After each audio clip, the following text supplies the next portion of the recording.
Councillor Sue White, and I'm the chairman of this committee. Members, we are hopefully going to stream this meeting live as well as recording, and by being present in the meeting, you are giving your consent to being recorded. During each item, please put up your hand to indicate if you wish to speak, and I will then invite you at the appropriate time. Please note that the YouTube live stream sound recording is dependent on the correct use of the microphones. Therefore, can I ask that when invited to speak, you remember to turn on your microphone and turn it off when finished. Please reference a page or paragraph number when referring to the agenda papers and keep your contributions as clear and concise as possible. We'll now move on to agenda item 2, which is apologies for absence. Do we have any Berna, Hazel, Tara? I think it's Berna. No, Chair. Okay, the only apologies I have is Councillor Penny Channer, who has been delayed and hopes to attend later. Agenda item 3 is the minutes on the meeting held on the 3rd of February 2022, found on pages 15 to 18, are approved as a true and accurate record. I so move. Do I have a seconder? Agreed by assent? Yep. Thank you. Okay. So it was Councillor Fluke got in just first. So agreed by assent. Agenda item number 4, declarations of interest. Do we have any? Councillor Durham? Yeah, Chairman, a non-pecuniary interest, should there be anything on the agenda as a member of Essex County Council? Thank you. Thank you. And Councillor Stamp? Thank you, Madam Chair. Just that I'm a member of Essex County Council, a non-pecuniary interest. If anything comes up, I can't say anything, Madam Chair, I'll let you know. Thank you. Any others? Nope. Okay, now we'll move on to agenda item 5, which is public participation, and there is none. So we'll move on to agenda item 6, and this is a notice of a motion to consider the following motion, which has been referred to this committee by the council. In accordance with notice duly given under Procedure Rule 4, Councillor Fluker to move the following motion, duly seconded by Councillor Dewick and Councillor Helm. Motion 2, preamble, with regards to the planning cost decisions awarded against the council, reference appeal numbers, I don't need to read those out, for the municipal years 22, 22, 23, 24 and 24, 25. The council is forecasting significant shortfalls in its budgets. The cost decisions referred to above and others along with legal and professional fees incurred by the council when defending appeals will substantially increase unaccounted expenditure and therefore widen the budget gaps further. As a result of these additional costs, the council will need to draw down and use its cash reserves, public funds, to enable it to continue to provide services to residents.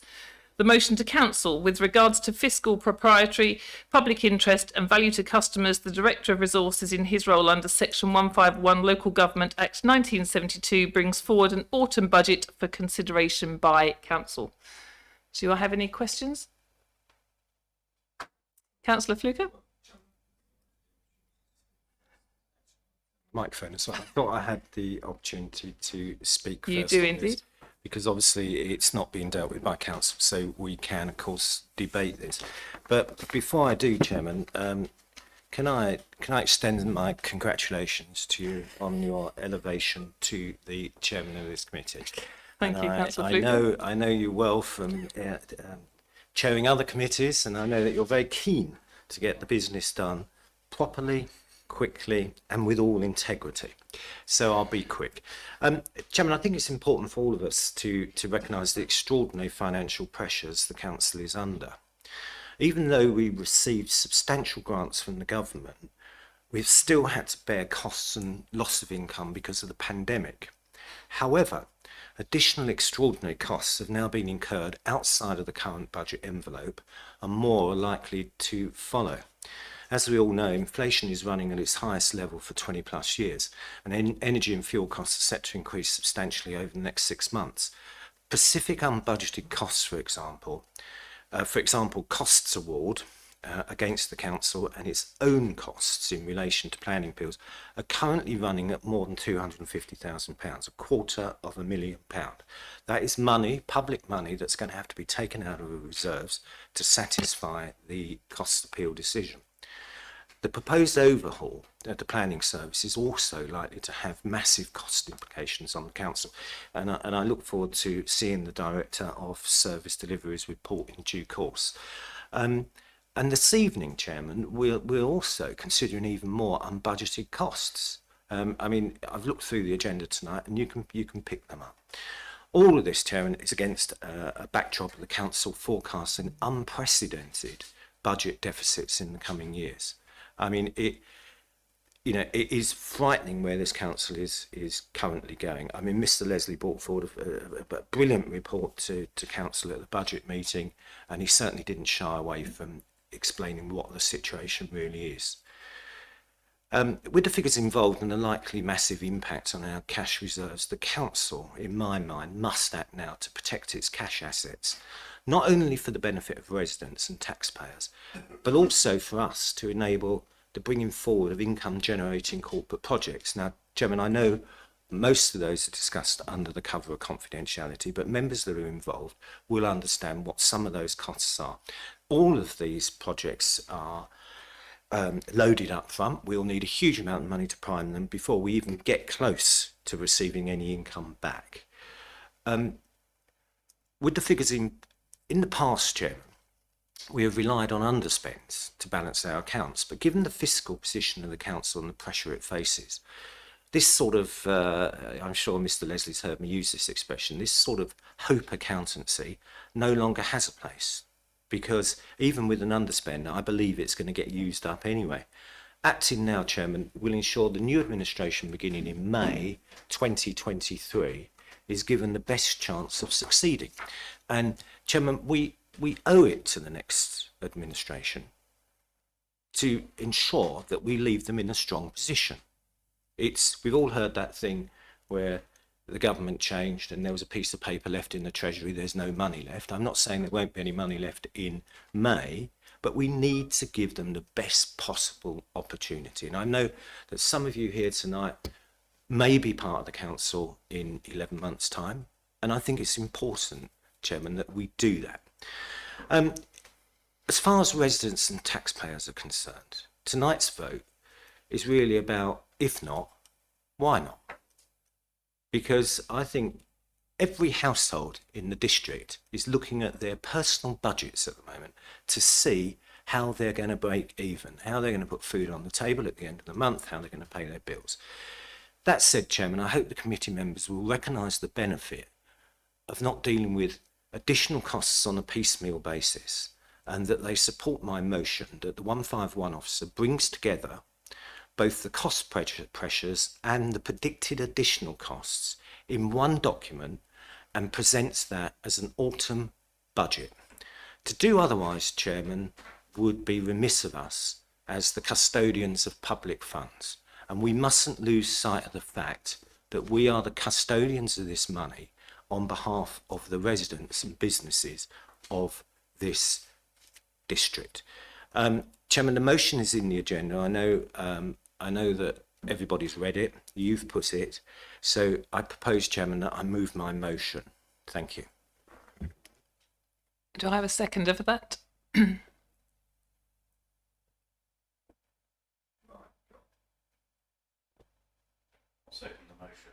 Okay. Thank you, Councillor. Right, now I'd like to open the floor to debate, please. I have Councillor Siddle who'd like to speak first, and then Councillor Maldon. Thank you, Chair. I'd just like to ask Mr. Leslie, could you tell us at the moment whether the reserves are the highest they've been for the council in the past few years? That's my first question. Chris, Mr. Leslie? Yeah, thank you. Yes, I believe the reserves are the highest they've been for a number of years currently. Okay. So that our reserves are the highest they've ever been. So I understand, well, I think it is ever, isn't it? They're the highest they've ever been. Looking back from recent years, yes, I've only gone back so far, but I think it's probably a safe assumption to say that it's going to be higher than previously. Thank you, Mr. Leslie. So, over the past few years, one of the things that I think Mr. Leslie has done is to ensure that our accounting is correct and accurate. It's not piecemeal, and I find that word very insulting to the officers of the council in terms of it being a piecemeal and that we're doing things as we go along. One of the things that we've really tried to do over the past few years, from both sides of the chamber, is to ensure that the finance working group reviews the finances as we go along. That is already happening. It happened last year, where we reviewed the finances in June last year to look at where we were and what we needed to do. And at that particular point, we decided to recruit some officers because we felt that we could afford to. So in terms of the current situation, yes, we do need to be careful about how we spend money and the way that we spend money, but the council is in a secure position. And one of the things that we need to really do is to ensure that we get the balance right and we are still able to deliver the services to our residents. And that's one of the most important things that we've got to do, is we have to ensure that we deliver the services and that we at the same time, we maintain our budget and we maintain our finances. And that's what I believe the council is already doing. So I feel that a secondary budget will just tie up officers' time when they could be concentrating on other things. Thank you. Thank you, Councillor Little. And now I'll go to Councillor Lagan. Thank you, Chair. I think Councillor Siddle said an awful lot, so I can cull mine right down. I think that whilst I understand the intent of the motion, I think that what Councillor Siddle said about the time it's going to take, the diversion of resources away from other needy projects and work that needs to be done, really is not currently needed. I mean, as Mr. Leslie says, when he presents the budgets to non-financial people like myself, they're pretty easy to understand. They're an assumed budget. No one can know exactly every penny. And this cost pressure that was unforeseen came out of a decision by council. And that decision was made by council, and the consequences were there. And I'm sure there'll be other decisions that happen in the future. Members know I'm not keen on every single project that we look at from a commercial perspective, but I want to protect what we've got while we've got it, with regard to officers' time. So I think I concur with Councillor Siddle that this is probably not necessarily needed at this moment in time. Thank you, Councillor Lagan. Councillor Durham? Yeah, thank you, Chairman. A couple of points and then a question for the officers. I take on board that we've got good reserves, but reserves are there for rainy days, and it's important that they are maintained. I think we have to accept that we are in extraordinary times. We are seeing the cost of living, we are seeing cost pressures, the residents are seeing cost pressures. And we have to be mindful that the prediction is for unemployment rates to increase. There will be more people on universal credit probably next year, and our council tax collection rates are predicted to come under some pressure. So yes, it's absolutely essential that we keep a very close eye. And we're not in a normal situation because we do have these extraordinary costs, the cost award against us, which we're not fully au fait with that. And that could be a significant chunk out of our budget. That's the statement. My question is, how practical is it for the officers to prepare a full budget as against maintaining normal fiscal probity and keeping a good analysis of the accounts that could be reported back to council more frequently than actually just waiting for an autumn budget? It's absolutely essential that we keep a very, very close eye on this, but I'm not 100% sure that the work that would go into producing a full budget is going to achieve anything more than an ongoing analysis of the costs and we need to maintain a good view of our potential future liabilities. Mr. Leslie? I think it might be helpful for me to talk about what's currently in place, our existing budget framework. Perhaps to answer that question, I think firstly there's the budget monitoring process that we have, which throughout the year we provide updates on our assumptions such as inflation, pay awards and funding, things like that. We look at our budget performance and budget challenges such as contract renewals that may come in, so there's a constant budget monitoring process which goes on, and this provides updated forecasts. And at the last member meeting, I believe we started to show some forecasts as well there as well. So that happens throughout the year to give those updates anyway. There's also the budget setting process, which takes place, and part of that, the proposals are being developed to improve the financial position. And these were shown as well at the all-member briefing. After going through appropriate governments, including actually the finance working group, these will come forward to members in around the autumn time, along with all the fees and charges, policies, and traditional things. So that those things will be coming forward to members as options to address the budget gap, and of course updated forecasts anyway as part of the budget monitoring and part of the budget setting process. Of course, at that time there'll be information we won't have. We don't have, for example, the local government finance settlement won't be available at that time, which we do come the February time as well. And of course, our assumptions will further change between autumn and that February time as well. In terms of actually the detailed of a budget report, obviously we do a lot of detailed level in terms of the low level accounts, and we produce various reports, etc. for that. I wouldn't have thought that would be necessarily what would be required, or being I might be wrong, but that side of it is quite labour intensive, and certainly what we do anyway is produce those assumptions, their monitoring, and also come forward with those proposals for members as well as part of the existing processes. Yep. So just to conclude, thank you, Mr. Leslie. So you are confident that through the existing procedures that we are keeping a close eye on the financial situation, taking on board the potential risks and liabilities, waste contract, leisure contract, future appeal costs, etc., and have the ability to report back to members the fiscal situation at any given time. Yeah, absolutely. That's the purpose of the budget monitoring reports. That's why we come forward, and we wouldn't do anything really that different from a budget setting to what we currently do in terms of the monitoring side of it. We absolutely report the monitoring to members, and we do that through the finance working group as well as the committee sections. Councillor Thompson. Thank you, Chairman. I'm grateful to Councillor Durham for his question, because that's saved everybody a lot of time listening to me. I do actually recall the reserves being, and you probably do too, being more like 12 million at some point, or at any rate in the recent past when we joined, because it came from a massive sale of property that we've unfortunately.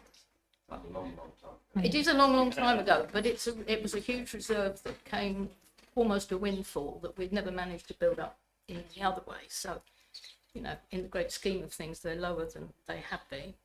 But I do think it's mainly the job of the working group and this committee to look at the monitoring. I think the monitoring has been done at least as well as it's ever been, very possibly better. So thank you, Mr. Leslie.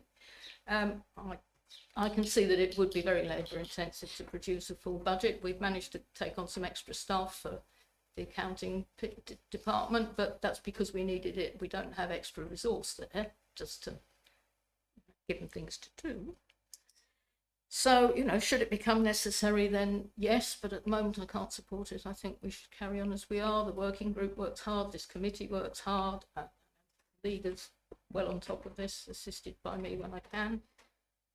So no, I don't feel able to support this at the moment. Thank you. Okay, thank you. Councillor Stapp. Thank you, Madam Chair.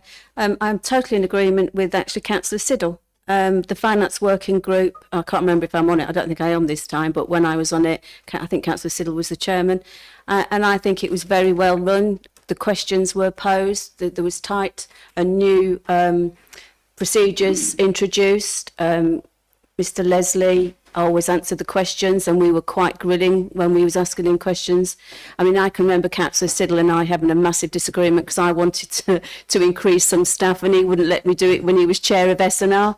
And I think we're going to be in that same position, because we have to be realistic. Even now, things are going to come to this committee because it was stripped bare under the transformation. There isn't the meat on the bones, and Councillor Siddle's right. We're going to have to make decisions on what services we're going to provide and what we can't provide, Madam Chair, because we can't afford it.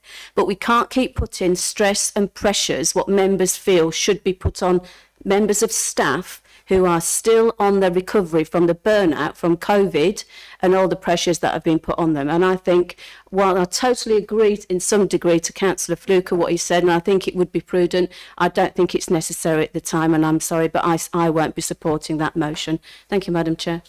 Thank you. Is Councillor Swain and then Councillor Fluker come back. Yes, thank you, Madam Chairman. I think if the reserves were as high as 12 million, it was probably some intra-year coincidence of influx of funds. However, to get to speak on the motion, I think Councillor Fluker is rather manufacturing an issue here and inflating it and trying to use what is an event operationally and turn it into a financial issue, and at the same time, with the language she's used here, perhaps giving the public an impression that we're in an emergency situation, which we're not. Where I'm sure Councillor Cooper would agree, we do need to look at the whole issue of costs, awards, appeals, and I think the general performance of appeals and overturned decisions, but that's not really relevant to this particular issue of the proposed budget. What we have is one of the events that crop up during the year, and the reference to unaccounted, at least to the public eye, might imply that Mr. Leslie has been remiss in some way, which of course he hasn't. And this is just one of those things, the sort of thing that crops up during the year. And as Councillor Fluker referred, we've got one coming up later on the agenda. Introducing the medium-term financial position, whether you call it statement or whatever, I think is rather a red herring. It's too much a tangent to the issue of the costs and any short-term budget. I think the graph which Mr. Leslie produces showing reserves in nosedive is not a forecast. It's just a projection based on limited knowledge, a few things that we do know and can forecast reasonably, and substantial unknowns, plus and minus. And I would say that the third year of the MTFS never arrives, because we're always looking at over the next year or two, and things will look very different for that year and for the year or two afterwards. And as Councillor Fluker knows, there are all sorts of things which could add to our reserves. Where I would agree with him is that there is overall a structural problem with our finances, in that on all the views, the rate of inflation is going to affect our expenditure much more severely than our income. And that is something which would have to be looked at. And we would have to be very judicious about any use of capital receipts to fill that gap. But that is for the long term. I can't see any reason for taking emergency measures and instituting what would effectively be an emergency budget. Thank you, Councillor Swain. And Councillor Fluker? I mean, I'll take the right to sum up, but I want to make sure everyone's come in. Yeah, okay. So, look, as far as checks and challenges are concerned, I agree, that we've actually got a pretty robust system, but checks and challenges may just actually show up a massive deficit. Now, as far as manufacturing reasons, I would say this, Chairman, that Mr. Leslie, whose praises have been sung of high in the last half an hour, is predicting a £1 million loss in 3 years' time. A lot of money. As for the reserves, Chairman, I think we've actually only got £6 million in the revenue account. And as Councillor Thompson says, there was a time when we had over 20 million in our general fund, which over the years has just been eroded and eroded away. And let's not forget that in the reserves is the new homes bonus. And the new homes bonus isn't there to prop up this council. It might be paying for the review of the local development plan, which is £1 million+ I understand. It can be used for that. But wouldn't it be brilliant if we could use the new homes bonus, Chairman, to provide for the residents of this district, particularly those around some of these large developments? You know, we shouldn't be relying upon that to prop up the council. And Chairman, maybe I believe the word piecemeal was correct, but perhaps I used it in the wrong context or within the wrong sentence. But what I was saying is that we seem to be bringing forward a lot of, you know, small pockets of cost and big pockets of cost. You know, we've got some small and big pockets of cost tonight to consider. None of these are budgeted. I know Mr. Holmes is bringing forward a plan to PGA, and that's going to have cost implications as well. But none of these costs are wrapped up into anything. So I'm expecting, Chairman, that having pretty much worked out the will of this committee, when we get to reports, Chairman, when I turn to the back of it and it says impact on financial resources, I would expect Mr. Leslie to say that this is not budgeted and this is going to come out the bottom line. So, and as far as, you know, producing a set of flash accounts, and that's what we'll be doing in the autumn, I'm not asking for a statutory budget. I'm asking for an autumn budget or an autumn budget statement to really show where we are. And I think that's very, very important. I know that all of these things are being reported to various places, but not everybody is in various places. And a lot of people on full council, I think, are very concerned about the budget. So, and the other thing that concerned me enormously earlier on was Mr. Leslie mentioned, he actually mentioned the budget gap and reviewing the budget gap as we went on. Now, great if it's in a negative, but if it's in a positive, and it has to be in £250,000 positive, either the carry forward from last year is down £250,000 or this year's down £250,000. You know, it's got to be one or the other. So I'm just a little bit concerned about that. But Chairman, I'll put the motion, and can I say it's been wonderful to give everybody the opportunity to hear my points. I know that the media are interested in this, and I know that today I've been contacted by quite a few members of the public because they are concerned about the budget. So we've done it. I think it's been a very full and deep debate, and I think everybody will be grateful for that. So thank you very much. I'll put my motion, Chairman. I get the last word, Chairman, so I'll put my motion, and that's it. Thank you. No, that's all. Unless the chair. Oh, yeah. Well, we certainly don't want to be using Rule 32 every time we. But I mean, well, read the Constitution.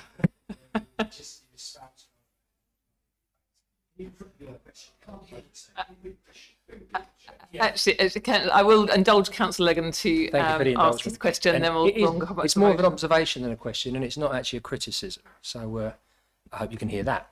But you just said something, Councillor Fluker said something really impactful about the money we're spending on the LDP. It just figures into my head that maybe we should then have a look at what we're actually doing within that process. It's just something to throw out to members at this point in time. Thank you. Thank you. And Councillor Fluker, would you like to be on motion again, please?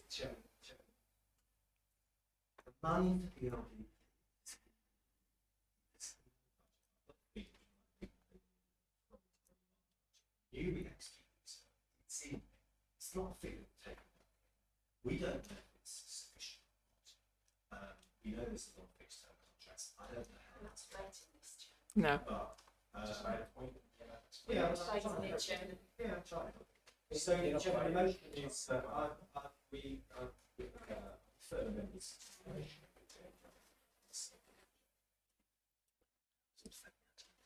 Would you all like to show how you vote on this? Whether you agree with? Do we have a seconder for a recorded vote? So, nobody in this committee is going to second. So it may not be done by a section, but Chairman, in advance of that vote being taken, I would ask my vote is in favour of the motion for the benefit of the residents, all the residents, particularly those in South. Okay, so all of those in favour of the motion, could you please show? All of those against? Any abstentions? Thank you. So that I didn't quite see them, but I think that was everybody voted against the motion apart from me. no, Councillor Durham. abstained. Councillor Durham abstained. Yeah, and I think that's important to note that, Chairman. Thank you. I got what I want. Thank you, Councillor Fluker. Okay, if we can move on to the next agenda item, which is agenda item 7, which is the supplementary estimates, virements, procurement, exemptions and use of reserves from the 1st of January to the 31st of March 2022. Welcome, Councillor Channer and Mr Leslie, if I can. You did. Thank you. And Mr Leslie, if you'd like to present this one. Thank you, Chair. Okay, this is a regular item where the financial regulations require that these are reported when they occur. This time there are only procurement exemptions to be reported. Exemptions are reported in this way to provide transparency around why the exemption was necessary, rather than being to explain why the expenditure occurred. The majority of these exemptions were ones funded by the Additional Restrictions Grant, where expenditure was time restricted and work was undertaken with partners to deliver a package of support for the local businesses. We open this to debate. Anybody have any questions on this? Okay, agree recommendation then. Okay, moving on to agenda item 8, which is the Maldon District Gateways signage. And I think we've got Jack presenting this one. Good evening, members. This report is about the creation of gateway signage to the district. Where illustration members are probably aware that there are highway signs as you approach the district on the various roads. Some changes to regulations meant that different signs can be created, and members are probably aware of the Chelmsford signs as you approach Chelmsford, which show Highlands House. Under the CERT programme, we funded a scheme of design to create the signs, and this report is about the approval of those as a concept. Included in the document, in the report, is the illustration of those signs, which include a SIP, which was produced, but is proposed that it would suit better to be a town sign as you enter Burnmore Crouch. Of course, that's something we'd have to look into. But for the benefit of everyone present, I'm able to share these signs. You can see my screen. Yes, we can. This is a sign, one of the signs we envisaged towards the south of the district, celebrating the vineyards and Crouch, as well as some of the heritage assets of the district. Sign showing the barges that the district is famous for. The statue of Britnoff with the backup of the town and High Quay. And almost the reverse of that, showing the High Street down to the river. The Salisbury lightship, Salisbury Marshes. It's easy to see there, but it's perhaps in the report. That's my report for approval of committee. Thank you, Chair. Thank you. We have a recommendation to approve the signs. Before we take a second, do we have a seconder for that? Yeah. Okay. And now open the floor to debate. Councillor Durham. I just want to say they're excellent. I think they're really, really well done. Thank you very much indeed. And I think they put the ridiculous Chelmsford ones to shame. So well done. I agree entirely. I've got Councillor Stamp next. Thank you, Chair. Madam Chair, I've already changed your name already. I'm afraid I actually don't agree. Sorry. And I'd like to ask, has any consultation been given before coming to this committee to speaking to town and parish councils about this project? And the reason I'm saying that is because I know of at least one council who's already agreed a budget to replace their town signage, and it looks nothing like this. I think different parishes and towns are renowned for different heritage, and I certainly I agree the clock tower is brilliant for Burnham on Crouch. Totally, it's iconic. But I'm really disappointed that no consultation has taken place. I presume has not taken place because it certainly hasn't come to Burnham on Crouch Town Council about this, and then discussed it with, in case they had any previous plans about any prospective new signage that they'd already agreed. Because it is my understanding we don't have to have approval from this district or this committee to have our own town signs. It goes through Essex County Council. Thank you, Madam Chair. And I'm sorry, I think some of them are fine, but not. And I know you're going to say it's standard and we all should do it, but I don't want to be standard. We're individual. Thank you. Mr. Allen? Yes, thank you, Chair. Thank you for the question. For clarity, these are the ones I've shown are the district signs, so they're the entry points to the district. Town signage is different. For instance, possibly aware that the Maldon town signs were replaced fairly recently, and there is this report is not asking for commitment to the Burnham on Crouch town signage. Of course, should be a matter for consideration of Burnham Town Council. The signs have been developed to try and represent the various assets, and wording being used, you'll see, has a slight variation. That's about the limits of variation we're allowed by highways. They're not keen on having vastly different signs as you enter the district. But yeah, just for clarity, this is not town signage, village signage as you approach a village or town. This is district signage as you join the village, join the district. Other signage announcing your arrival to the towns, such as exists for Maldon, can be done. It's a separate matter. Thanks, Jack. Yes, all signage requires the approval of Essex as the Highways Authority. Okay, thanks, Jack. I will allow you to come back quickly. Thank you, Madam Chair. So where will it go? If you're not going to put a Burnham on Crouch Town sign in Hawthorne, are you? So if you know, but no, sorry, am I being heckled? So no, I don't understand it. And also, yeah, maybe I am being dense, but you know, I'm speaking not as a town councillor because it hasn't come to the town council. This is my personal view, so I want to make that clear. But where would it go then? Where would the signage go? Is it going to go next to the Burnham on Crouch Town sign? No, it's for debate tonight.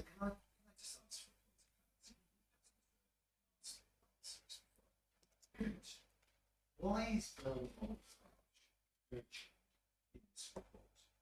Because if Burnham on Crouch gets, well, if they don't want it, I'll have something else on their side that put it south. But you know, this is why is Burnham on Crouch actually on the report? It's weird. I probably have to answer a few of them. Partly, Burnham Crouch was included because it was one of the short list of options that was developed, that piece of artwork showing the clock tower. So rather than wasting the work of the commissioned agency that undertook the design, I felt to include this to show what else is possible in terms of town signage. For clarity on where they go, there's admittedly perhaps could have included further detail, but there's the listed road numbers within the report and their approximate location. And these would go on the boundary of the district boundary. There is currently a sign of some type in those locations. The majority, some have been replaced fairly recently with fairly small short-term replacements, but the majority are actually very poor standard and condition. Okay, thank you. Ms. Fluke, Councillor Fluke, come back. Yeah, thanks. Thanks for the point of clarity as well, because I think that's sort of thrown us all. First of all, Chairman, can I just pay tribute to the people that provided the artwork? And it's not lost on me, Chairman, that the sailing barge reminder appears in one of these, and I hope Councillor Lagan's picked up on that. But Chairman, this is corporate branding. This is you know, district-wide branding. I think anybody that drives around the district and goes in and out, as I do, you'll see some of these signs. Some of them are in an appalling state. I like the palette. I'm not sure if I buy into the some of the strap lines, but you know, that's the marketing thing.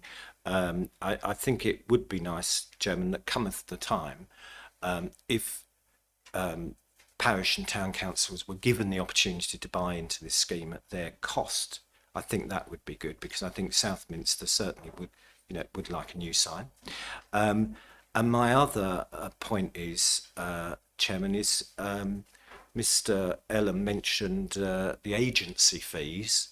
So bearing in mind, under implications, it says none, I beg your pardon, resources financial none, no funding is being requested at this time. Now, Chairman, you know, I don't want to go on about this, but I suspect these signs are probably going to cost £5,000 a pop, by the way. By the time they're installed, they're going to be £5,000 each. By the time somebody comes along, digs a hole, puts them up and everything else. So we've got about 25 grand here. I don't doubt, Chairman, that the members will take that money out of reserves or some other pot to do this if they have the will to do it. But it would be useful, I think, Chairman, under impacts on resources, what the likely costs of these. Bless you, Councillor Channer. You know, what the impact is on resources, and we should know early. If it's 25 grand, I don't think anybody would welch on that. It's got to come out of some budget somewhere. But, you know, if it's 50,000, then I think people might say, well, let's put it back to another year. But I think generally, Chairman, I would support this, and I do like the palette, to be honest. So I hope you picked up on that. I do like the colour palette. Thank you. Mr. Leslie, could you assist? Oh, and Chairman, just one thing for Mr. Ellen. One thing, you know, we've picked out some of our big iconic points, you know, in the district. But I really do think that, you know, whether we like it or not, we should refer to renewable energies, because we have a lot of wind farms in this district. We've got a lot of solar arrays coming through in the next few months. And I think that, you know, we should say something, you know, even if we just got a little windmill, you know, on in the background somewhere. I just think that'd be good. Is it? Yeah. My eyes are- Mr. Allen, could you just confirm the total cost for us, please? Yeah, so we're not proposing a delivery of funding agreement. Where is it, Richard? One reason being is that the funding to undertake the design work that was done as part of the CERT programme. So under the grant funding that was available to start working I can't towards see. that funding. Where is it? Might be something like looking at the shared prosperity fund. Can you see the wind The turbine? next report, I understand. So hence we haven't proposed delivery of funding routes. If funding was to be requested from something like reserves, of course, that would be a matter that we need to re-come to committee. Okay, thank you, Mr. Allen. Right, Councillor Channer next. Thank you, Madam Chairman. Just to say, I think these illustrate actually what the district is about. It's about our salt marsh coast, our history, and our culture. Like Councillor Fluker, I like the palette, and I think actually the designs for each entry point into the district exemplify it well, like, you know, on the B1012s from Southwood and Ferrers, all along there, that main road, well, for want of a better word, strategic route or whatever, you've got all the vineyards, and hence why we've got the grapes, the purple grapes there, and the other elements, indeed, and to do with Stomaris, we've got the plain and everything. And then likewise, coming in from Danbury, we've got the barges, and from Hatfield Peveril, and then also coming in from Saltcote, we see the lovely vessel there's at Tollsbury, where I've been on many courses, actually, the old lighthouse as I called it, but it's not called that. So I actually think it's a very good exercise that's been carried out. The officers explained about the funding, and I think actually they are a branding, they are what the district's about, and they get a very good message over. The pictures actually speak as well as the words. Often with signage you get words that don't actually tie up with the illustrations, but I think the whole package here really does proclaim what the Maldon District Council is about. Thank you, Councillor. Councillor Thompson, I think, is next. Thank you, Chairman. Yes, I agree with Councillor Durham. He's knocked Chelmsford into a cocked hat, so thank you very much for Jack and the team. I think the Burnham one is a bit confusing because it does seem fairly obvious that the rest are going to be at the margins of the district, so I'm a bit unclear about why there's a Burnham one and why wouldn't there be a Maldon one at Heybridge Road. But Southminster. I do think Southminster, yes. I think, yeah, and any others that aren't on the margins should, you know, as it happens, we're lucky that we don't have any towns that are on the edge of the district, so that's the problem that doesn't arise. I have a very slight query over the Tollsbury one. It makes a change from the sail lofts, big plus, I'm not sure, is it a problem that the lightship actually belongs to a religious organisation? I don't know if I'm creating problems where nobody had any, but I wouldn't like that to come up as an issue later. And I don't know, maybe it would make them cluttered and maybe it was a conscious decision, but there's no sense of place icons on it. There might be a reason for it. If there is a reason, perhaps through you, Chairman, Mr. Ellen could give us an answer to that. Mr. Ellen? Yes, happy to address those. This point about the lightship, it's very visible, It's there. very well known, very viewable thing, and there's a public footpath right next to it. So I think it's one of the more striking images that we chose to pursue. There's two reasons for the absence of the graphic language or colour palette. One is that would be viewed as a logo and wouldn't be tolerated by highway signage. So it'd be very comfortable to be able to show multiple elements. They're happy with a picture and the wording, but once you complicate the matter. The other thing to say is these are sense of place branded. The colour palette is the sense of place colour palette. So it's utilising that, but perhaps in a more subtler, more understandable, more interpretable way. Hence that use. Councillor Thompson, yes, very you come much. back. Thanks very much, Chairman. Yes, I'm sorry I didn't grasp the palette. I evidently don't do subtle, at any rate, not with graphic design. But thank you. I did think it would be better to raise the ownership of the lightship now rather than later, but I think it's a lovely design. And looking at the one of the vineyards, I think they're geese and the power station rather than windmills. Oh, perhaps it's St Peter's. I didn't think it was that big, but anyway, thank you. I appreciate your answers and thank you very much for all of it. I can help on that exactly, because that is the view. That is the Church of Newton, I believe, that we're showing in that picture.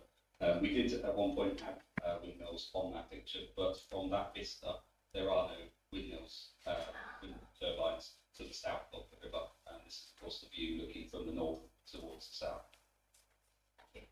Thank you. Councillor Lagan. Thanks, Chair. Members and officers in this chamber know how passionate I am. Nobody probably knows officers more than Mr. Butcher and Mr. Holmes know what a pain in the backside I can be, but it's all done with the right intention. When I saw these, there's two things that came to mind. I thought they really do brand it. I think they're absolutely superb, and they, as Councillor Durham says, they do knock Chelmsford with Marconi off the spot for 6. So it's about pride in the district, and seeing this certainly does give me that. And the second feeling was the irony of the whole thing, because a couple of years ago we sat in this chamber and certain members were saying about if the barges went, something else will come, and it's just lovely to see the barges. I think it's true. The barges represented so well on so many signage, because they are Maldon. The key, which must be protected, is Maldon. So this really sends out a statement. And I sincerely would have loved the reminder to have been on the sign there, Councillor Fluker, but unfortunately it probably strikes me as the dawn, because the coloration is different, and reminder we didn't run with a bowsprit. But I appreciate you thinking of my old barge, because I hold her with great affection. No, she's a different colour. No, I think and Jack, you've done a sterling job, and thank you. Thank you, Councillor Lagan. I've got no idea what barge it is, so I think we'll just leave that one there. Right, moving forward, I've got Councillor Siddle next. Thank you, Chair. Yeah, so the working group, the COVID Reset working group, spent a lot of time, and we've consulted really well with the designers in terms of coming up with these images, and it was an iterative process. In terms of them being at every entry point, they're not at every entry point. So one of the things to remember is they're not at every entry point. They're at the main entry points to the district. So, for example, on Blue Mills Hill, there is not going to be one there. In Great Braxted, there's not going to be one there. So it's at the main key points. So they're not going to every single thing. So therefore, it's not about representing towns and parishes. It's about representing the district. The reason why the Burnham sign was produced, because the designers came up with lots of different things, and that one was developed a little bit further than some of the others. So that's why it was presented to the committee. There was also one of St Peter's on the wall, which wasn't as formed, and that's probably why it's not appeared. These to me are iconic. They are very similar, and what we went for is going back to the idea of the railway posters and things like that, so trying to create those sorts of images.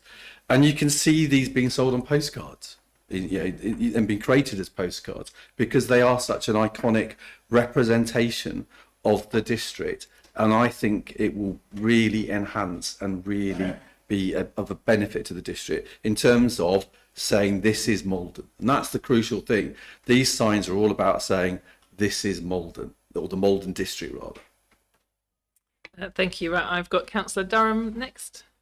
Yeah, thank you. I think we're just getting a bit carried away on this. Councillor Siddle has stolen my thunder. This has nothing to do with parishes. And as he said, this is on the main routes into the district from other districts, from Chelmsford or from Colchester or whatever.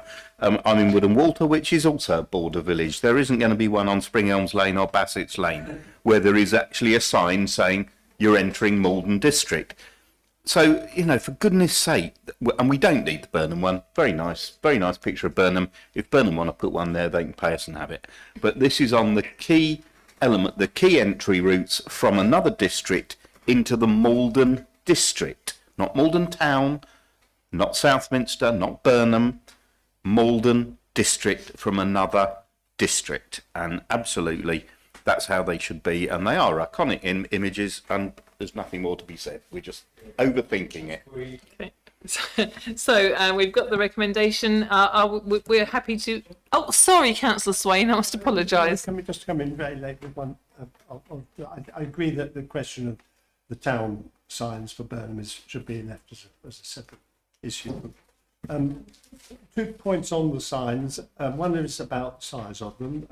Mr. Ellen can say, and despite what has just been said about the key points of entry to the district, does one suffice in the South Woodham Ferrers area, as I suppose that the road in northwards to the district is just as key as the one going east to Burnham, or does one sign suffice to do that? I have to say that I can speak on the entry into from Woodham Ferrers that actually goes into my ward, and that is the main route into the south. But if I can move to Mr. Ellen.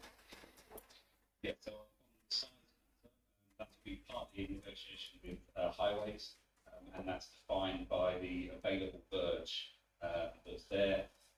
Roughly talking, we're thinking about the size of the Chelmsford signs, probably as a maximum.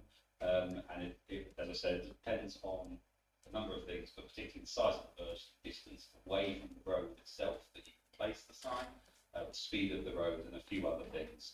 But I think it's worth considering that we would be looking to do roughly the size of the Chelmsford signs. As to the smaller roads, many of them don't have the available verge size that could safely hold big enough to show an image. Of course, you need to have them at a suitable size that you can appreciate them at 40 miles an hour, and if you've only got a very narrow verge between that and private property, you simply don't have capacity to do it. But the intention would be to look at other options, but these were identified as the 5 major routes into the district. Okay.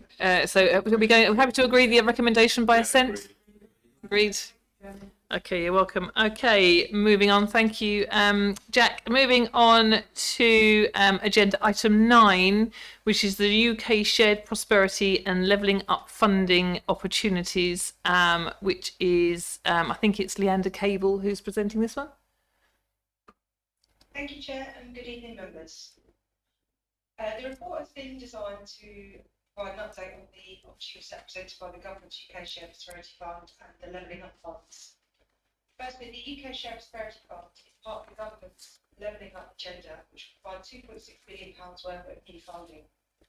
The funding allocations were released 13th of April 2022, and this confirmed that Maldon District Council had been allocated £1 million to be spent by March 2025. The fund is a mix of revenue and capital, which can be used to support the delivery of a wide range of local interventions. These can complement but not duplicate large-scale projects funded through the Levelling Up Fund, Community Renewal Fund and Community Ownership Fund. The funding will be tapered starting in this financial year, 2022-2023, and close in 2024-2025, and has 3 investment objectives. They are community and place, supporting local business, and people and skills. People and skills element will come in the 3rd year of funding. The allocations in the 3 years, totaling £1 million. For the first year, it's £59,019.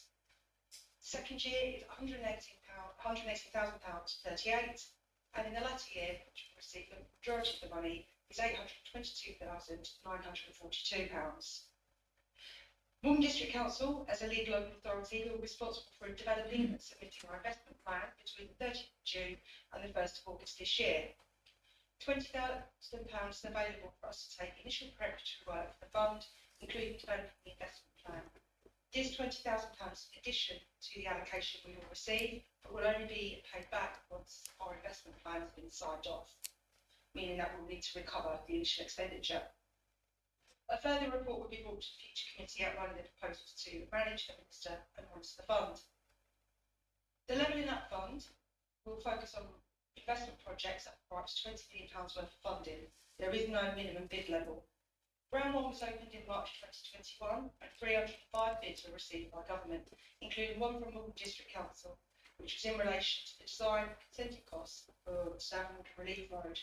Whilst this bid was unsuccessful, the feedback received was useful to provided to inform any future bids on this scheme or others.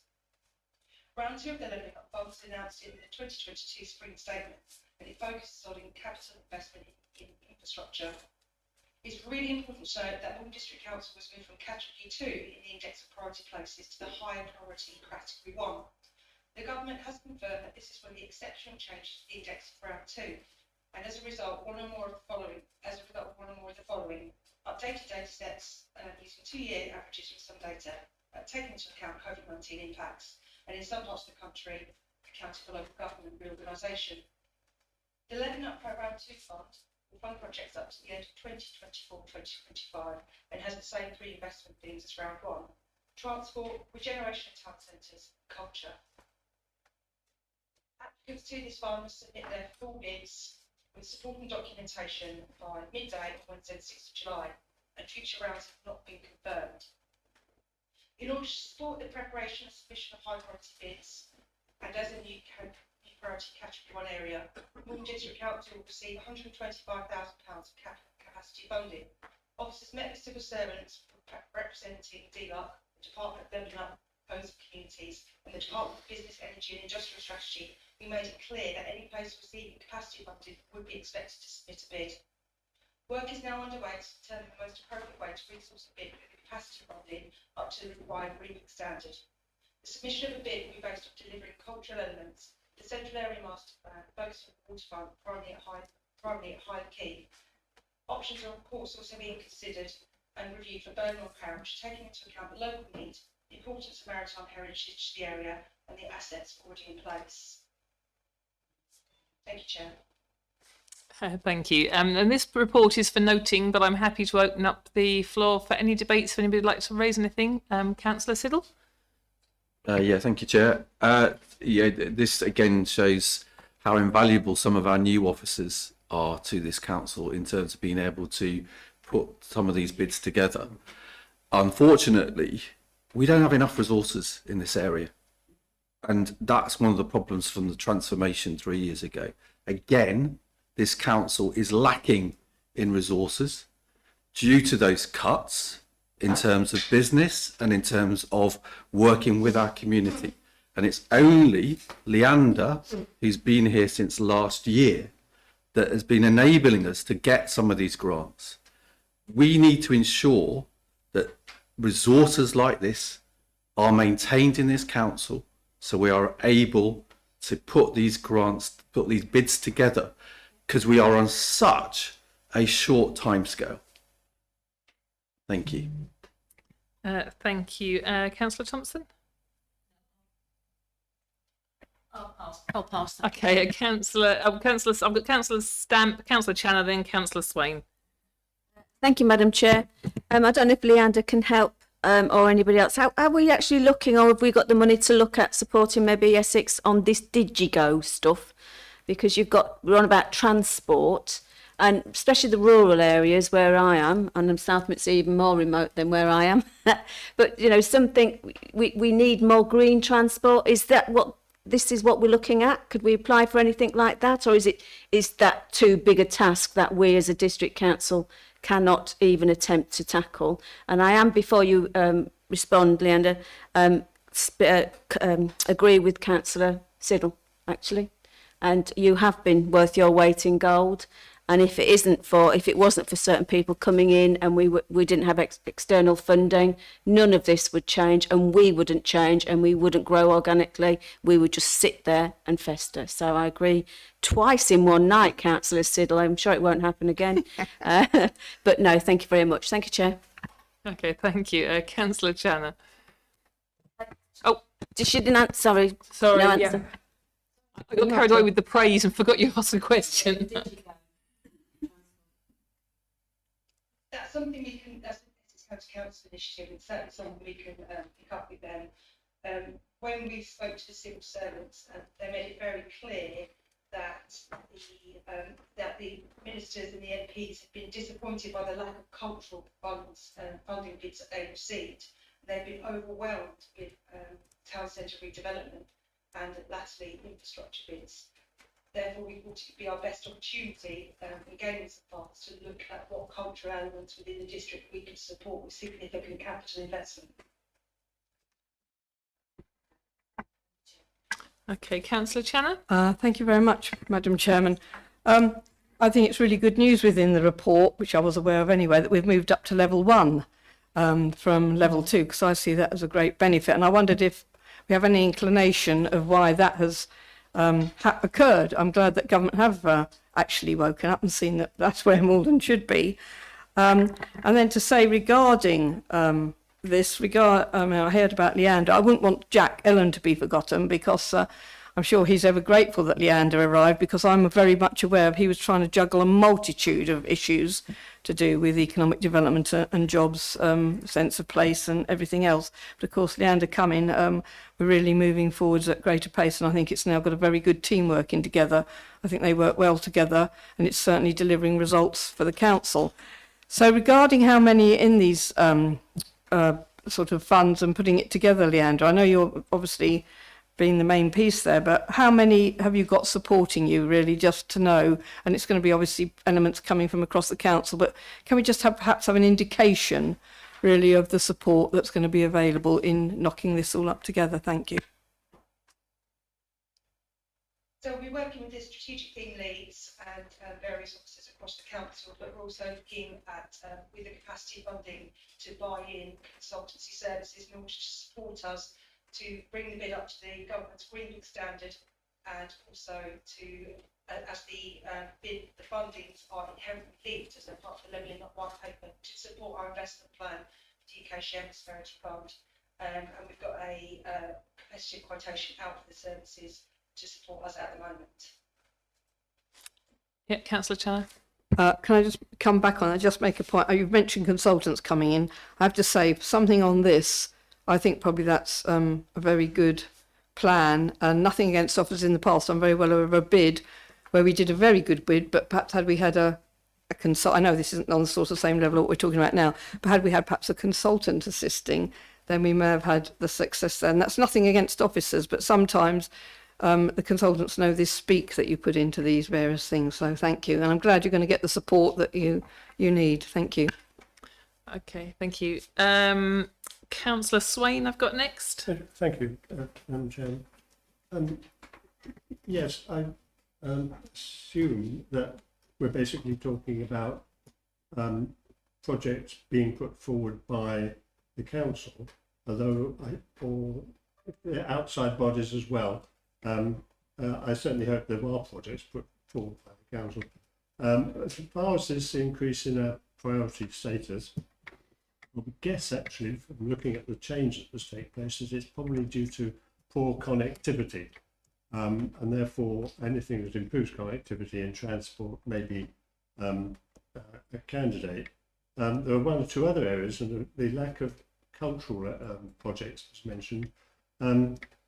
There's a question, the Hyde Key heritage idea was mentioned, but there's also whether, should we say, a project for acquiring premises closer to the centre as, say, indoor market plus galleries and workshops or whatever like that for community purposes might also be a candidate. And also with reference to the infrastructure idea, whether either of these funds support us actually buying a site for a health centre rather than rely on putting it through planning and relying upon some developer. The overall question, Madam Chairman, is how this is going to be organised and how projects are going to be examined and sifted. Whether a shortlist or any key main ideas will come back to this committee for consideration at an early stage. Leander? The Levelling Up Fund, the deadline is extremely tight, so we have until the middle of July to submit that bid, and as I mentioned, it needs to be up to the Green Book standard. So we're looking at existing corporate priorities and strategies which have been approved by members in order to bring forward that infrastructure bid in a timely manner, in a way that we can show our best face to central government. With the UK Shared Prosperity Fund, we do have a slightly longer timescale, so up to the end of August. Crucially, we are still waiting for further technical guidance from central government, which they have assured us will be with us in the summer. So we look forward to receiving that to better understand the outcomes of the fund. But we are in charge of developing or working with a local partnership group who will act as a sounding board and a partnership with us to look at the projects that we are looking to deliver. And we have spoken to colleagues and the chair of one Maldon district for that group, as it contains the correct mix of stakeholders for us to be able to work with them collaboratively to deliver projects that have the best outcomes for residents and businesses and the economy. Thank you. Okay, I've got Councillor Durham next, then Councillor Thompson, Councillor Lagham, Councillor Siddle, and then Councillor Fluker. So, yeah, just a couple of points. Thank you, Chairman. The team have done a fantastic job, Leander and Jack and co. You know, not only with this, but with all of the COVID funds that we had. But you know, we have to bear in mind that the Levelling Up Fund is a new fund that we, you know, 4 or 5 years ago we couldn't have predicted the COVID, the injection of money that we've had from the government for COVID recovery, etc. Unfortunately, 4 or 5 years ago, we were faced with a situation, this authority was faced with a situation where if we didn't do anything, we were going to be looking at £1 million a year deficit. And within 4 years, it was predicted that all of our reserves were gone and we would be effectively broke. So unfortunately, the transformation was essential. Now, I'm not saying everything went absolutely to plan, because it didn't. And we probably haven't ended up how we originally envisaged it. But unfortunately, and as you will recall, Mr. Holmes and Councillor Fluker will recall, we had a dire financial situation of that had to be addressed. But you know, and if at that time we'd known that COVID was going to come along and the government was going to open its wallet and we were going to have the new Levelling Up agenda throwing money around, then we might have done things a bit different. But hindsight is a wonderful thing. But as I said, you know, we were faced with a potential £1 million a year deficit unless we did something, and that's the reason that we embarked on that. Thank you. thank you. Councillor Thompson? Thank you, and thank you to Councillor Durham, who's already said most of what I was going to say, only much better. Yeah, I was going to say the transformation and the LDP, those of us who were here did the very best we could with what we had. It's very easy to criticise afterwards. It's very easy for us who were here and tried to manage it to criticise afterwards. It's certainly not without its fault. I'm incredibly grateful that, you know, we managed to find a way of having people under the table and, you know, the extra staff where we've needed them. You know, nobody could have expected COVID when the transformation should have been bedded in and corrected. Well, everything pretty much went mad. I'm sure Mr. Holmes could bear me out on that. So not only were we working up to full capacity, which was what the transformation planned for, unlike a a normal business, rather than trying to manage with COVID, we had to manage with COVID on all the accompanying issues and produce huge amounts of extra work and extra output on top of it, you know, managing grants and so on. So, yeah, we're a little bit late to the party with putting the transformation right. I'd love to have done it sooner, but as Councillor Durham said, we were facing being broke. And it had to be done, and we did what we had to do at the time. Thank you for the time. Absolutely, yeah, we had to make that decision at the time on the evidence that we had. Right, okay, I've got Councillor Lagan, Councillor Siddle, and then Councillor Fluker. Yeah, I'll talk about the future rather than the past because we can't change that, can we? I think it's a really good report, thank you. And I think that any sort of funding, you know, if we have to invest 20,000 to be able to go for it, is a very sensible thing. And that there is one, and members won't be surprised that if there's one little splinter that's scratching at the back of my neck. It's on 3.212. Mr. Holmes, how many people are hurt on the quay every year? Chairman, I don't have any accident records here this evening, but I can inquire for him and inform the committee. Yeah, thanks, Richard. And I'm really sorry to throw you in the deep end, but I don't think it'll be very many because I'm starting to get very niggled about the fact that the Hythe Quay is a dangerous place. And I hope when we come through, the language is in here that will make it safer. I hope that when this comes through, and I support some work to be done down there, I'm not totally against it, there'll be full stakeholder participation, and there'll be people listened to, people will be consulted, and the people who actually run and operate down there that brings in millions and millions of pounds now, have a say in the future. Because if we get some of the things going that I think that might be coming through, I don't think we're going to get the outcome that we really, really want. So I will say it, I have said it, and I'm pleased it's levied on the table. But I think the report and the structure of the whole thing is really, really good. So thank you. Mr. Holmes?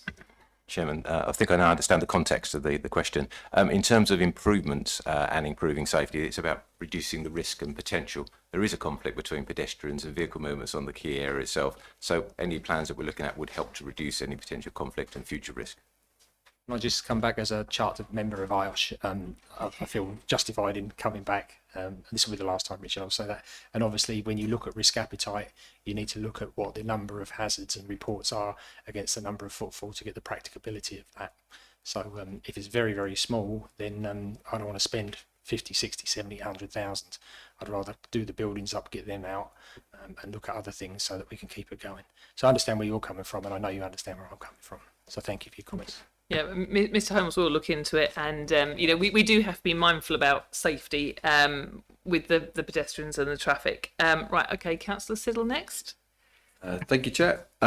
Yeah, I understand the reason behind the transformation. Of course, I do. But what we need to, and it enabled the council to function effectively during that because of the technology that was introduced. However, what we need to do now, and I've sort of said it over the last 6 months, is look at what we need to be as a council now and in the future. And that's the crucial element. We need to ensure we've got the right resources, the right people. And it's unfortunate that not only are we having to do this bid, but we're also having to bid for a consultant. So there's a two-step complex process behind actually getting this bid in, rather than it being able to be done purely in-house, as it were. The other really good thing that that eventually was set up last year, it took quite a long time because there didn't seem to be complete will across the council chamber about this. Although I remember Councillor Stamp and myself being very, very positive about it, but it didn't seem to have positivity everywhere. And that is the fact that we have finally set up One Maldon, and having set up One Maldon, we are now able to use those resources in terms of these bids and use those connectivity that we're starting to create with One Maldon. There's a huge benefit that now is in place. Okay. Thank you, Councillor Siddle. Okay, Councillor Fluker next. Yeah, thank you, Chairman. Paragraph 3.2.5. I was quite surprised to see this because the South Maldon Relief Road was supposed to be provided for by a Section 106 agreement. As members will know, the cost of the infrastructure works were agreed by Essex County Council. The developers all agreed to make their necessary contributions. And then it was found in the same way as David Fisher Way in Southminster, which has been delayed whilst the council raises some more money. And when I say the council, I mean the Highway Authority.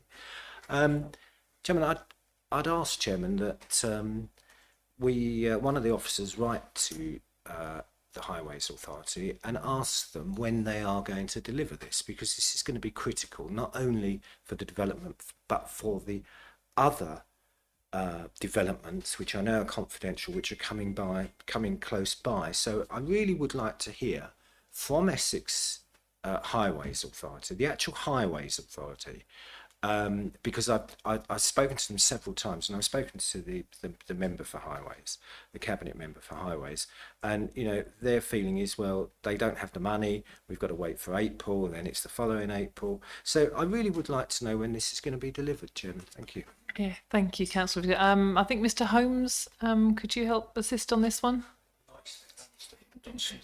Oh, sorry, Mr. Dawson, I didn't spot you down there. Sorry, if you could assist.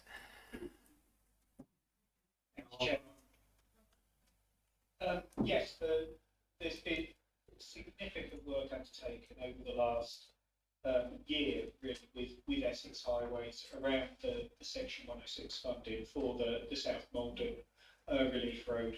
We did put a bid in the previous round of the levelling up to try and accelerate the delivery, but great progress is being made in working around the Section 106 funding, having the discussions with the Highways Authority and looking to bring forward the detailed design, which will be the first stage.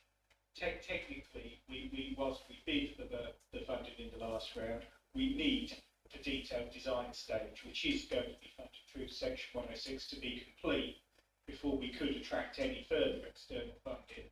So that's being progressed at the moment, and to try and drive the cost down and close that gap that has existed. So we're working now with both the Highways Authority and the NHS to try and align the delivery times for the health hub and for the road to come forward. I'm happy to share some further information on that with Councillor Fluker. Yeah, I'm grateful, Chairman, but I think all members would like to hear that update, because clearly some seem to have had an update and others haven't. But I'm grateful for the work that Mr. Doddson's done. But it's an Essex Highways matter. We should be working with Essex Highways. We appear to be taking the lead on this. So when you're talking about resources, we should make sure that we're actually expending our resources where we should. They are supposed to be delivering this road, but I'm sure Mr. Dodson's got a good handle on it. So I'll park it there. Thank you. Yeah, I say thank you for the question, Councillor Fluker. It's something that we're all really sort of interested in, because it's been rumbling on for years and years and years. And as part of the LDP, the only reason we approved these areas was because of the flood alleviation fund. And lo and behold, here we are again. It hasn't been delivered. But anyway, if I might go on to Councillor Channers next, then Councillor Stamp, then Councillor Swain. Thank you very much, Madam Chairman. Just regarding some issues that have come up, and Councillor Lagan's mentioned in my key, and I noticed in one of the had it on, I thought. Sorry, just regarding some of the points that have come up. Councillor Lagan referred to the Hythe Quay and the elements there, and obviously the report made reference to the Central Area Action Plan. And are you going to be relying or utilising, perhaps in your considerations, some of the historic information? Because I certainly am one of the members who sat in a number of workshops with many businesses and other organisations in Maldon Town Council Hall, discussing actually the Central Area Action Plan. I know very much the Hythe Quay and elements surrounding that came into the equation. I'm not going to say any more about the transformation programme, because I think that's being done to death tonight. Regarding One Maldon, the point I would make, I'm a supporter of One Maldon. I have to say in the early days, it was the fact that there wasn't enough information in the reports that went to members, and that all changed. And in fact, I think the information that members did eventually see on that, such as the terms of reference, enabled the meeting that we held and the launch of One Maldon to go very much more smoothly.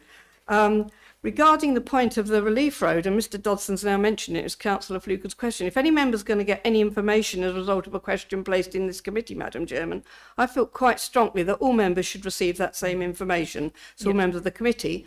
And now Mr Dodson had said that the production or delivery, if you like, of the relief road is going to be aligned with the Maldon hub, then as a member, and you as well, Councillor Miss White, who are appointed to the Maldon Operations Board, we would like to know very much when perhaps we might be meeting, so as members of this authority, we can make representation and give viewpoints on that delivery and have an idea of what is planned regarding that. So thank you very much. And perhaps Mr Dodson can give some indications of when that body, which should be meeting, perhaps will convene. So Councillor Miss White and myself have the opportunity to have the member involvement. Thank you. Thank you, Councillor. Mr Dodson? Yes, thank you. We've been in discussion with the NHS regarding the timescales, as I said earlier. What we've also done is requested that the Maldon Operational Group is reinstated to enable members to engage in that discussion. But at the moment, a lot of the work that's been undertaken, certainly over the last 6 months, has been very technical to get it to the stage where we can present what might be possible and how we can align those timescales. But I'm certainly well aware of the need to get that member engagement back in place, and we will continue to lobby press the NHS around doing that. If I could also pick up whilst I'm speaking, there was quite a lot there in what Councillor Channer said, and I think that included the reference to the Central Area Master Plan, which I think is really important within this bid. You know, as Leander said earlier, the timescales for this are very tight. The bid has to be into the levelling up in the first week in July. So it's really important that we do draw on the Central Area Master Plan and that work that is already part of the LDP policy as an existing SPD, because then, you know, we can demonstrate that that's been consulted upon and that there's a deliverability around it. That if we could draw in that government funding, there's a real legitimacy to delivering those programmes. So we'll definitely be pulling on that, and that's one of the reasons that we selected the Hive Key around the deliverability of those projects. Thanks. Yeah, thank you, Mr Dodson. I've had some really good questions tonight. I know it's gone on for a while, but they've all been really good and really relevant. And I would say I'd like to thank both of you for the hard work that you've done on this funding. But I do reiterate what Councillor Channer said, that the members really must be kept updated, because this is the first I've heard about the Health Hub being discussed, bringing it forward. So all members really need to be kept updated, certainly on the working group and going forward to all members. Councillor Stamp.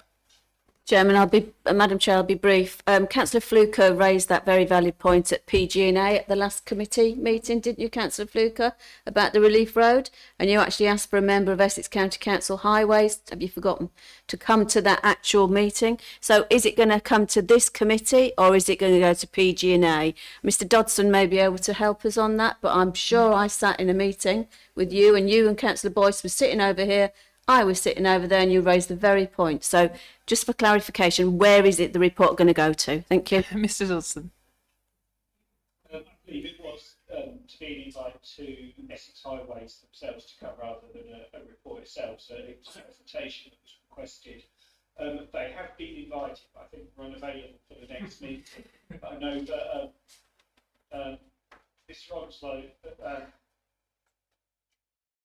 is in discussion with them to try and set that up, and we will make sure that they're invited to a future meeting and the members receive that briefing as requested. Chairman, I just say, I mean, you know, Councillor Stamp's knowledge of seating plans, I think, is first class. But yeah, I mean, look, we've got a programme committee that is, you know, decided on a course of action. You know, if they're not coming to the next meeting of PG&A, then we need a short report to say why they're not coming. And Chairman, I think it really would be nice also perhaps to invite the cabinet member along from Highways as well. I think that's a very good suggestion, Councillor Fluker. I think we should absolutely extend an invitation to the chairman. Yeah. So hang on, Okay, Councillor Durham. Chairman, it isn't actually down to the cabinet member for highways, it's down to the cabinet member for infrastructure. Oh, okay. Right. Well, if we extend an invitation to that member, and I think maybe then they'll see how interested we are and how keen we are to take this forward. I think that would be really good. That's Councillor Wagland, by the way. Oh, thank you, Councillor Durham. Right. I've got Councillor Channer, and then I've got Councillor Swain. Well, actually, now you, I was resting my arm actually, but now you've mentioned it.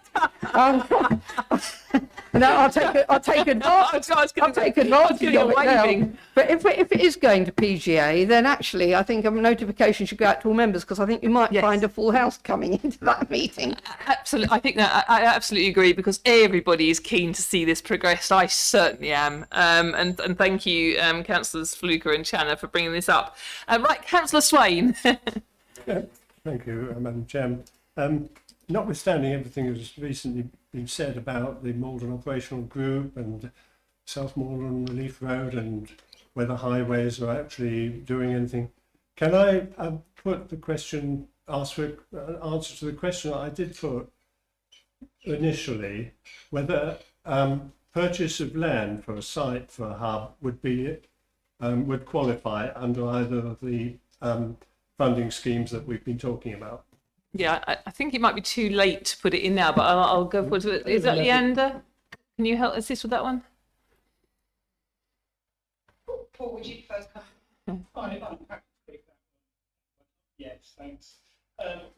It would be outside of the timescales. It's largely the projects that would need to be those that have planning permission or are clearly progressed. I think it's too early in the development for us to be able to secure something like the back project. Hence my reference previously to central area master plan projects, which are already part of the existing LDP, that gives us a real strong basis around deliverability and evidence that we can put together the 5Ks model that's required for a bid on this scale and at this level of detail.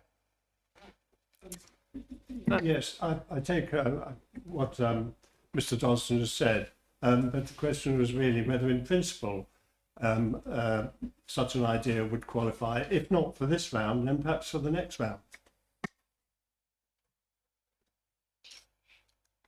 Through you, Chairman, it's something that we could look at, but there are various streams of funding that the NHS, for example, can tap into, and part of the agreement process is making sure that there's not duplication of funding.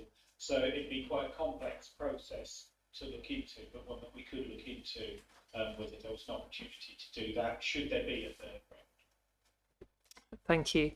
Right, okay, we've got two recommendations on this. Little one is that we note the opportunity presented for investment in the district by the UK Shared Prosperity Fund and the Levelling Up Fund, and the council's role in securing the investment and administration. And good. And note little four, that the use of any government allocated priority funding to develop the council's applications to both funds be approved. Agreed by assent? Okay, thank you, members. Okay, moving on to agenda item 10, which is the appointment of representatives on outside bodies and working groups. I'm not sure who's presenting this, but I would happy to agree with the recommendations. Oh, Councillor Stamp? Please don't sigh, Councillor Channer. No, I'm happy to agree with the recommendation. I just have a question, if that's all right, Madam Chair. Could I ask Councillor Siddle, through you, Madam Chair, what has happened with the Equality, Diversity, Inclusion Officer Working Group, and if there is minutes and notes from that working group, because I've not heard anything, and I'm just wondering how it's actually progressing. And I think Councillor Siddle is the one to, is the gentleman on that group. So if he's allowed to speak, can he answer my question? Happy with Councillor Siddle to speak. Yeah, so it has recently met, and it was about, I think, 2 weeks ago, Chris. So we, at that particular point, it was a review of where we are in terms of equality and diversity and within the council. As part of that, a matter was raised around issues around the hearing loop, for example, in reception, and there wasn't one. So yeah, that's now been implemented, and also looking at whether there's a hearing loop in the chamber as well, and whether that could be installed. So it's looking at things like that. In terms of the members, so the officers of the council, they've all gone through training in terms of it over the last 6 months. We are looking at how Joshua Fortune is looking at how he works with communities in terms of equality, diversity, inclusivity, things around dementia as well, and the actions that we're looking at in terms of making the high street a dementia-friendly place. So there are lots of things, I'm sure, that that officers could put forward a formal review of where we are, Mr. Leslie. Yep, absolutely. Yeah, there was actions listed out within that EDI strategy, and part of that was actually to review and check on progress. That obviously a meeting occurred to update there and provide the information, and that update will then come to committee just to give all members an update on what's happened and progress against those action points which were agreed. Thank you. I've got Councillor Channer and then Councillor Stamps. Councillor Channer? Thank you very much. That was going to be my point. So I'm welcoming that here, that there will be a report, because I think actually it was all set up before December last year, actually, and we haven't heard, and here we are now into May, so I'd be very welcome. Can I please ask, as part of it, bearing in mind it is equality, diversity, inclusivity, bearing in mind that members and staff do have disabilities, has there been any consultation or any consideration of consultation with those members that might actually have valuable experiences or needs that perhaps at the moment are unmet? And would that not be a useful exercise to carry out should that not have been the case? Yep, absolutely. As part of the considerations, I think it's a good suggestion. We've obviously looked at accessibility audit of the offices as well to check that that can take place, and we've looked at that side of it for officers, public as well. In terms of that, that's the sort of thing that can be picked up, and welcome suggestions and contacts from that for future as well. Yeah, If I may, Madam Chairman, there's hidden disabilities. I'm not necessarily talking about the obvious, and I just think it would be rather nice, perhaps, instead, and I don't mean this rudely in any way, perhaps those people on the working group might not have the experiences that some members and staff who may have those disabilities do have, and could inform the process and make sure we are truly involving equality, diversity and inclusivity. Yes, and I'd like. I'll pop in here and say I entirely agree, because many of us members have hidden disabilities that nobody knows about, and so we wouldn't mind in public, but it's something that needs to be included, and staff, so that everybody has the same amount of support. Right, I've got Councillor Chan and then Councillor Siddle. You can come back. It's Councillor Stamp and then Councillor Siddle and then Councillor Durham. Thank you, Madam Chair. I was just going to say thank you to Councillor Siddle for the update. I think it's important, and I actually agree with the recommendations. Thank you. And Councillor Siddle? Yeah, obviously, I am the only member rep, but because we didn't want to overload, because there is only 3 officers on the working group, so we wanted to have a balance in terms of that representation. When it comes to personal disabilities, that's a very sensitive subject, and I'm sure members probably don't want to talk to another member about those things, but there is an HR representative on that working group, so I think the best route for those issues or any of those concerns is through the HR rep, in terms of the organisation and in terms of that process, because it is about keeping privacy and sensitivity around those particular things, but also recognising, are we meeting everybody's needs? So, to come and discuss it in a working group, probably not the most comfortable place, but using a channel through to it, either through me as the member rep, but if someone doesn't feel comfortable with that, using the HR person who's on the working group, would be the right approach. And it is important that we all recognise the need for this within the council. And one of the things that members really need to do is to show they're committed to it, because earlier in the year when we had the training, we didn't get half of the members turning up for it. And that to me is quite significant. So yes, it's really important, but members need to show their commitment, that they agree with this and believe in this. Yeah, and I think actually it's something we can take forward with the directors, with a route for these inquiries to go through. So I shall certainly raise that after this meeting. Councillor Durham. Yeah, just very quickly. I totally appreciate what Councillor Chandler is saying, and again, Councillor Siddle. There needs to be an avenue where the people can discuss Yes. confidentially Yes, absolutely. any issues that they have. Yeah. And there is actually a hearing loop in here, but other members might remember we had a lot of trouble with it because people with hearing aids in the northern room and even downstairs could hear when the private and confidential was coming with. Yeah, so it actually worked rather too well on occasion. So thank you, Chairman. Yeah, thank you.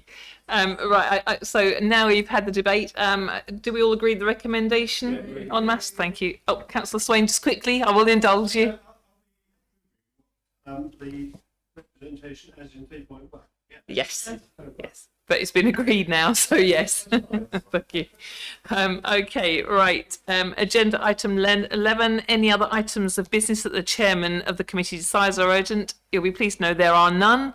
So we'll move on quickly to agenda item 12, which is exclusion of the public and press, to resolve that under section 100A(4) of the Local Government Act 1972, the public be excluded from the meeting for the following items of business on the grounds that they involve the likely disclosure of exempt information as defined in paragraph 3 of part 1 of schedule 12A to the Act, and that this satisfies the public interest test.